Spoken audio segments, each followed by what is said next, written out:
आपकी उम्र कितनी हुई है फादर साहब? जी आपकी उम्र कितनी हुई? 82। 82। हम्म। 82 ईयर्स। आप मूलतः रहने वाले कहाँ के हैं? मतलब मेरा जन्म स्थल तो तमिलनाडु में है, तमिलनाडु में कहाँ? तिरुचि। त्रिची में। हाँ। अच्छा, त्रिची में है। और पढ़ाई लिखाई एजुकेशन सब वहीं हुआ? वहीं पर हुआ। अच्छा, झारखंड कब आना हुआ? बिहार के समय, बिहार एकीकृत बिहार के समय या बाद में, कब आए? जब मैं अपना कॉलेज स्टडी पूरा किया तिरुचि में, तब मैं अपने जीवन को जनता के लिए, लोगों के लिए अर्पित करना चाहा। तब एक जेसुइट प्रीस्ट बनने का भी, जेसुइट ऑर्डर जो है उसमें एक प्रीस्ट बनने का भी निर्णय लिया। जेसुइट प्रीस्ट बनने का निर्णय लिया आपने, और इसलिए आपके नाम के आगे फादर स्टैन स्वामी आता है। जी, इसलिए आता है। और जब तक है कि तब वो बोले मेरे साथी सब वहीं पर अभी हैं, त्रिची में हैं। लेकिन मैं कोशिश, जहाँ मेरी ज़रूरत थोड़ा अधिक हो जनता के लिए, वहाँ मैं जाना चाहता हूँ। तब कुछ संपर्क था कुछ लोगों के। यहाँ मध्य भारत में जो आदिवासी जनता है, ये तो आदिवासी बहुल क्षेत्र है, वहीं पर सब खनिज पदार्थ का भंडार है, इसलिए।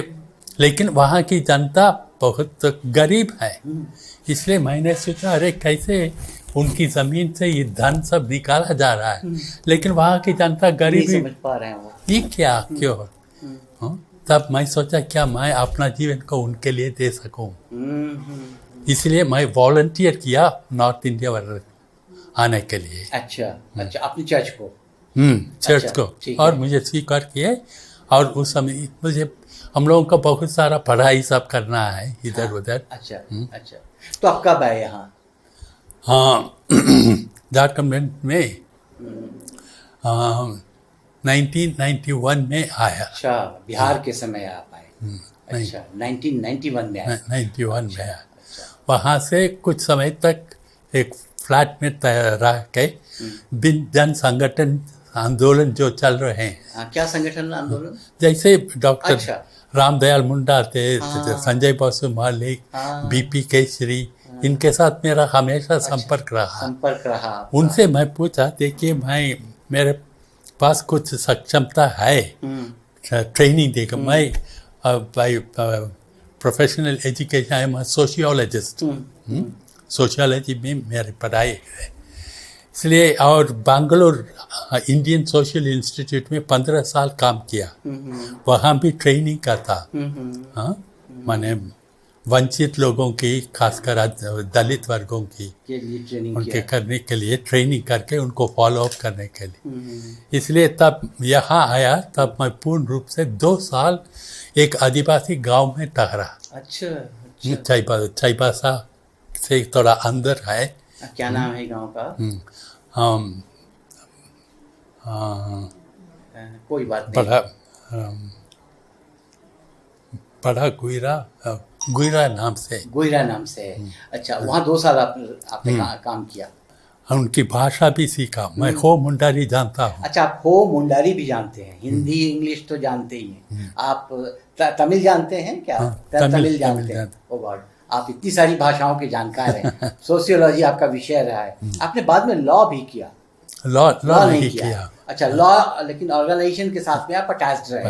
अच्छा, ये भी इसलिए यही एक आदिवासी जनता उनके साथ रह के 2 साल, तभी उनकी संस्कृति सब कुछ देखा नजदीक से आपने, जानने लगा। हाँ, उनका मूल्य जो है एकदम मानविक मूल्य है, शेयरिंग, कोऑपरेशन, एक मत से एक डिसीजन लेना, हम एक इक्वालिटी, सेंस ऑफ इक्वालिटी, ये सब मुझे बहुत आकर्षित किया। उसी समय मैं देखा किस प्रकार जब वो गांव से शहर जाते हैं, उनको माने उनके ऊपर हमला किया जा रहा है। जो सामान लाते हैं उनको इतना सस्ता में लेता है बाजार में, और उनको धोखा दे रहा है।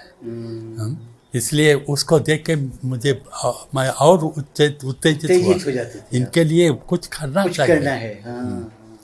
इसलिए उसके बाद 2001 में रांची में आ पहुंचा। अच्छा। तभी से मैं बगीचा का काम शुरू हुआ, लेकिन 2006 में ही इस जगह में आप आए। ये नामकुम में बगीचा में जी। 2001 में आप आए यहाँ बगीचा। अच्छा। बगीचा शुरू किया मैं कुछ। अच्छा, आप ही ने शुरू किया बगीचा में एक्टिविटीज ज़्यादातर ह्यूमन राइट्स एक्टिविटीज होते हैं या इसके अलावा आपके क्रिश्चियन मिशनरीज के भी एक्टिविटीज होते हैं? मिशन का कुछ कार्रवाई नहीं होती, लेकिन ये प्रीमाइसेस तो मिशन का है पूरा, वो तो है। हाँ, लेकिन मिशन का ये सोच, ये सामाजिक कार्य काम भी एक अहम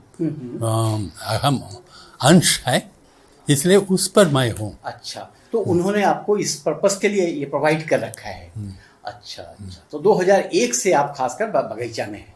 बगीचा, लेकिन ये जगह जो 2006 से।